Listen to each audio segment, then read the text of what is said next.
बहता हुआ समय भी आत्मनिर्भर भारत का हिस्सा है और यदि सरकार यह बातें मानती है तो इस दिशा में उनकी ठोस, व्यवहारिक और दूरदर्शी योजनाएं क्या है, कृपया स्पष्ट कीजिए।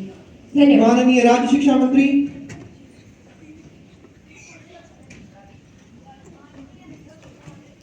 एवं आदरणीय सदस्य, आपका प्रश्न केवल तीखा ही नहीं बल्कि एक विषय गंभीर प्रश्न भी है।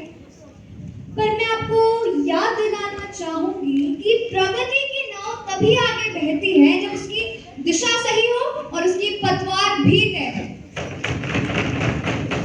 महोदय, मोबाइल में दोष नहीं, असल दोष तो है उसके उपयोग की समझ में। हाँ, मैं मानती हूँ कि आजकल के युवा छात्रों में नींद में गड़बड़ी, ध्यान में कमी और ये मोबाइल स्क्रीन की लत लगना जैसी परेशानियां और कठिनाइयां देखी जाती हैं।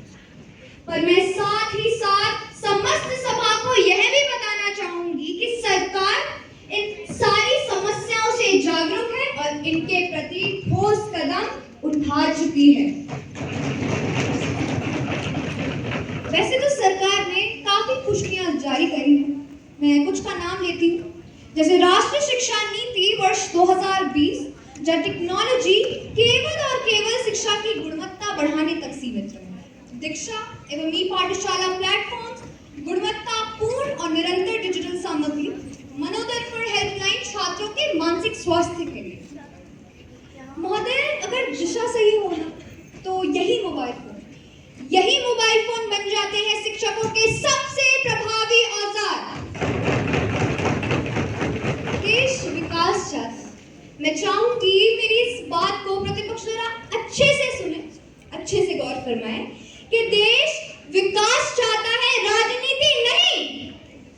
और हैरानी की बात तो यह है कि आरोप भी वही लोग उठा रहे हैं जिनकी खुद की ही पहचान आरोपों से है। महोदय, अक्सर कहा जाता है कि समझदार को इशारा ही काफी है।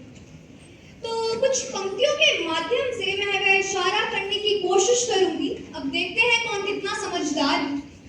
आप अंधेरे के किस्से सुनाते रहिए, आप अंधेरे के किस्से सुनाते रहिए, हम सुबह का सूरज लाते रहेंगे। आप शंका के बादल बढ़ाते रहिए, हम विश्वास का आकाश सजाते रहेंगे, विश्वास का आकाश सजाते रहेंगे।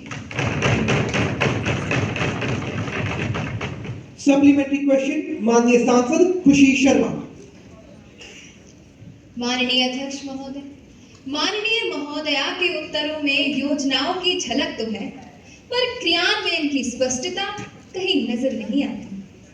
माननीय अध्यक्ष महोदय, मैं आपके माध्यम से सरकार से यह पूछना चाहती हूँ कि क्या सरकार स्कूलों में ऐसा वातावरण बना रही है जिसमें छात्र रील नहीं, रचना करें, पोस्ट नहीं, प्रयास करें और केवल लाइक्स के लिए नहीं, लक्ष्य के लिए जिए। माननीय अध्यक्ष महोदय, मैं आपके माध्यम से सरकार से यह भी पूछना चाहती हूँ कि क्या सरकार स्कूलों में बिना स्क्रीन वाले दिन योग, संवाद सत्र और मनोरंजक पाठ्योत्तर क्रियाओं को अनिवार्य कर रही है? कृपया इन सभी प्रश्नों के उत्तर मैं सरकार से मांगती हूँ। धन्यवाद। माननीय मंत्री। आदरणीय सदस्य, आपका प्रश्न समाज के हृदय में गूंजता है। I agree, this is a very good question.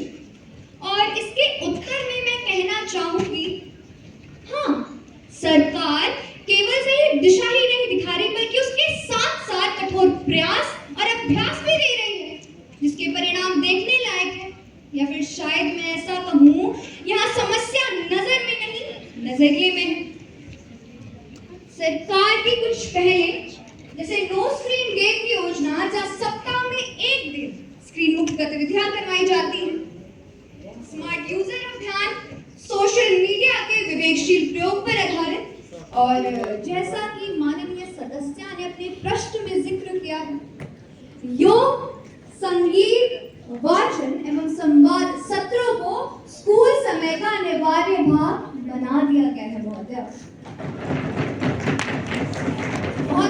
हम तकनीक को हटाना नहीं चाहते,